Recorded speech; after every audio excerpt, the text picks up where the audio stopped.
Hi, this is Toni, and today we're going to examine a mystery person. In Beatles history, who was Alonzo Tusky?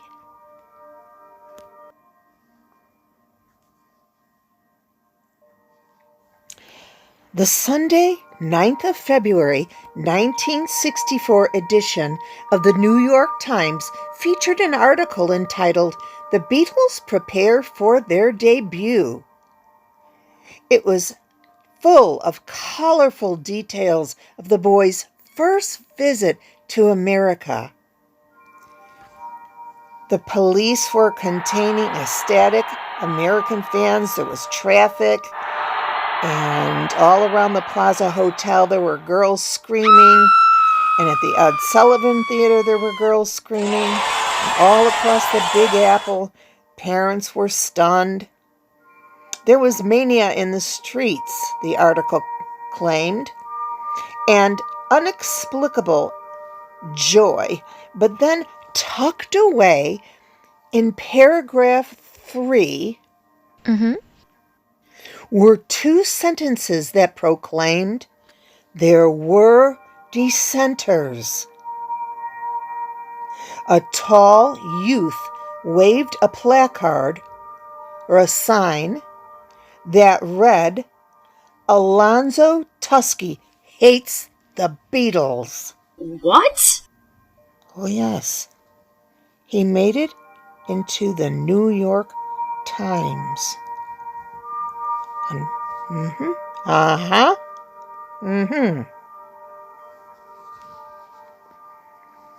So here are the lads at Kennedy Airport in Queens, New York.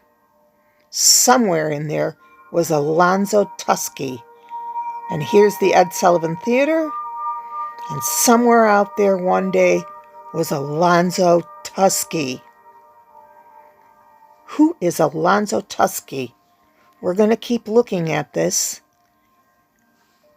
There were girls screaming all over the place, and in there was Alonzo. Where are you, Alonzo?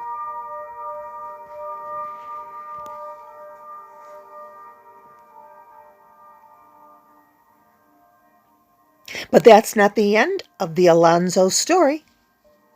In a tongue-in-cheek article penned August the 13th, 2020, for the Salzburg International Academy of Fine Arts Summer Academy Program, artist, novelist, and essayist Tex Rubinowitz claimed that on Friday, the 7th of February, 1964, Alonzo, and that is the spelling that Tex prefers, stood in the midst of 5,000 screaming fans and 200 journalists on the tarmac of the New York airport, carrying a poster that said, "Alonzo Tusky hates the Beatles." And so the plot thickens. Alonzo was not only outside the Ed Sullivan, he was also courageously protesting the Beatles at JFK. Okay.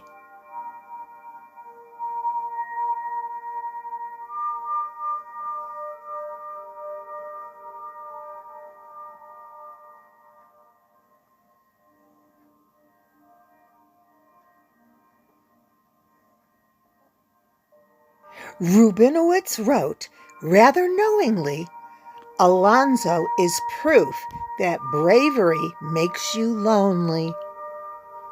And even 60 years after the fact, we do feel some sympathy for the unhappy teen.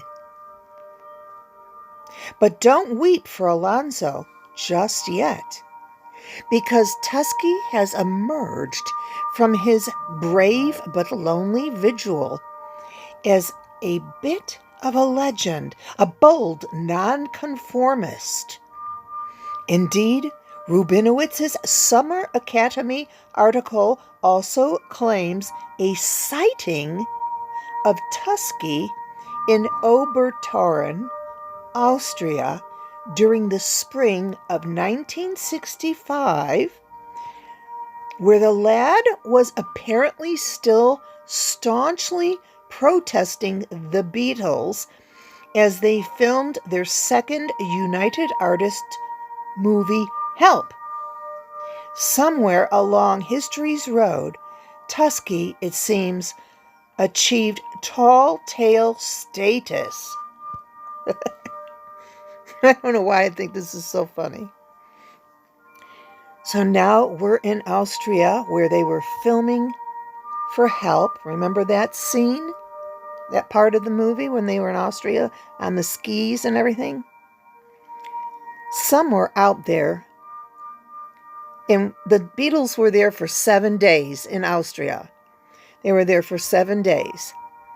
And somewhere out there was that same guy that was in New York City, allegedly, with the same sign, Alonzo Tusy hates the Beatles. Ha! By today's standard, it's kind of scary. By today's standard, it would be kind of scary if somebody would have got a picture of them on their mobile phone. This is the name of where the Beatles filmed that. Obertauern. It's very hard for me to pronounce. Obertauern. I looked it up, but I still can't say it. And I just wanted to show you a few pictures of the area there where the Beatles were, where they stayed for 7 days and where they filmed that whole scene when they were in Austria. So beautiful. And they put up a sign there with the Beatles on it, like a memory thing, a memorial. Back to Alonzo. And yet, he can't be found. Believe me, I tried. Alonzo's not on Facebook, Twitter, Instagram, or LinkedIn. And then the person who wrote this article goes on to say who he did find with the last name Tuske, but nothing. In fact, I Googled him. I'll tell you about a little bit that I saw in just a moment. Now, this was interesting. The closest I came to a current reference to the brave Beatles mutineer was a nod given to him by Peter Wiley and the Oedipus Rex, a band, who subtitled their 1986 single, Sinful, with God Bless Alonzo Tusy. So my husband looked up this, and it turns out that Peter Wiley is from Liverpool. So this must have been a joke to him. Oh, Liverpudlians are so funny. I looked at the record. I looked all over YouTube for this single called Sinful. I listened to it a couple of times. Here it is. It's on YouTube. But I could not find anything that said, God bless Alonzo Tusy. Couldn't find it. Sure, it's there out there somewhere. Just like Alonzo.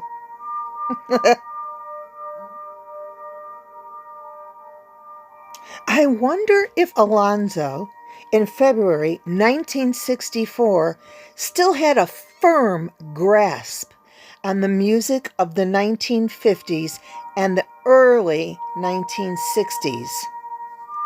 If songs such as Blue Velvet and Mac the Knife and There I've Said It Again still coursed through his blood, if the howl of Wolfman Jack and sweet sentimental doo-wop harmonies were still in his dreams, well, they could have been, because the Beatles changed everything. It literally went from She wore blue velvet. Oh, the shark has pretty teeth, a dear, and he shows them pearly white. And we had Wolfman Jack. Now, his show ran, well, I know it ran through the 70s. It was a syndicated radio show across the United States, maybe Mexico and Canada. And then there was doo-wop, doo-wop, doo-wop. Okay, lang, lang.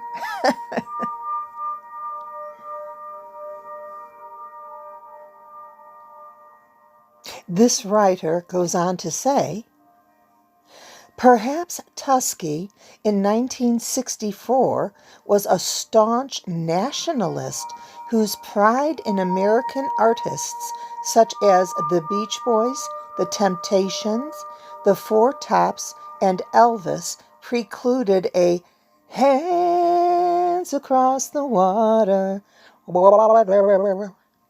welcome to the ringleaders of the British invasion. In 1987, I had neighbors in Simpsonville, South Carolina, who still refused to listen to anything but good old American beach music. They clearly saw Paul, George, and Ringo, and especially that John, as dangerous subversives.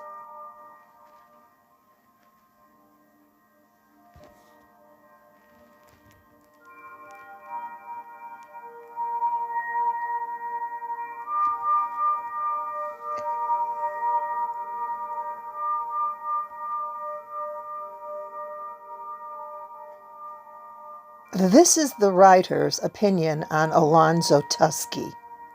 He writes, it's more than likely, however, that Tusky's reluctance to embrace the Fab Four and their yeahs lay in the lad's grand good looks, extraordinary talent, and unforgivable charm.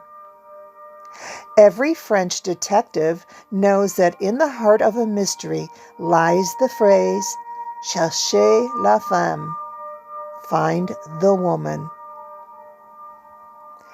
Alonzo, who didn't dislike the Beatles, mind you, but hated them, must quite early on in the game have had his heart broken by some screaming female who failed to see his potential for historical greatness. Instead, she glimpsed Paul's doe-like eyes, or Ringo's sweet smile, or George's winning three-step shuffle, or John's brazen swagger. And when she saw them standing there, Alonzo must have just vanished, a blurry childhood memory swiftly replaced by the four men who would take her into adulthood. And in my case, into my 60s.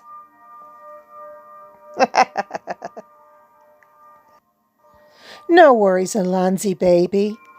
I'm sure you grew up and found the right woman, and no doubt she loves the Rolling Stones. Go Keith!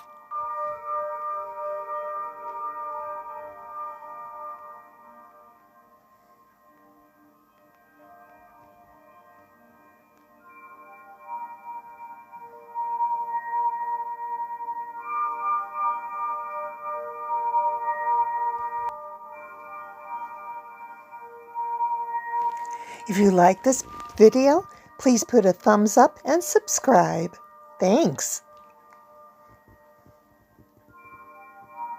The writer writes, lately I've spent considerable time wondering what happened to that salty New York teen and his bold placard or sign. I've wondered if Alonzo continued to despise the band that gave us All You Need Is Love, wah, wah, wah, wah, wah, and In My Life, and Michelle, and Hey Jude. Or if at some point the Fab Four touched his heart as they touched ours. Wherever Alonzo is and whatever he is doing, I like to think that he eventually became a fan along the way. Now, I, Toni, am not as nice as this writer. I'm very cynical. I personally believe that Alonzo was jealous of the Beatles, envious of the Beatles, and he himself wanted attention. That's what I think. And he might be one of those kind of people that never liked the Beatles, despite the fact that they had written I Want to Hold Your Hand and I Am the Walrus. Alonzo, if you're out there, won't you reach out and let us know? Did you ever find redemption in the Beatles' vast catalog? Did you guess that they might have written Sgt. Pepper's Lonely Hearts Club Band for you?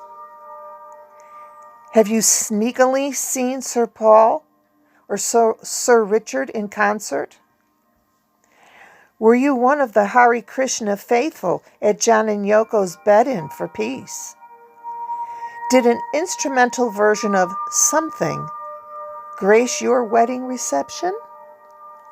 Or are you still the lone voice of reason in a world gone Beatle mad?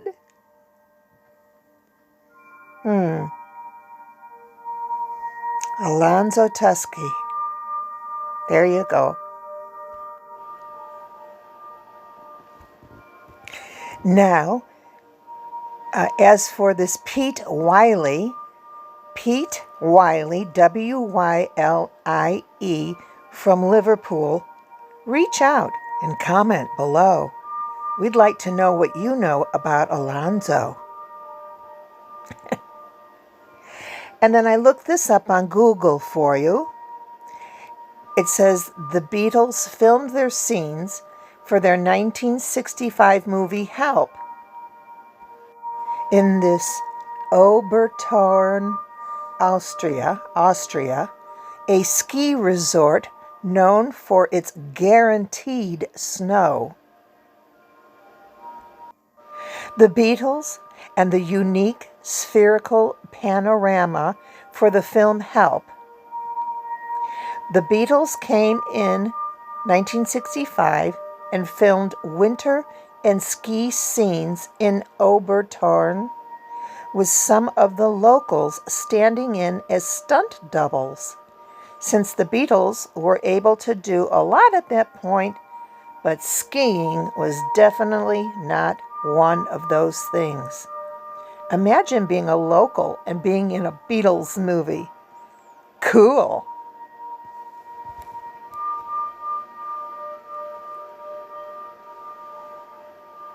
This is for you, Alonzo, wherever you are.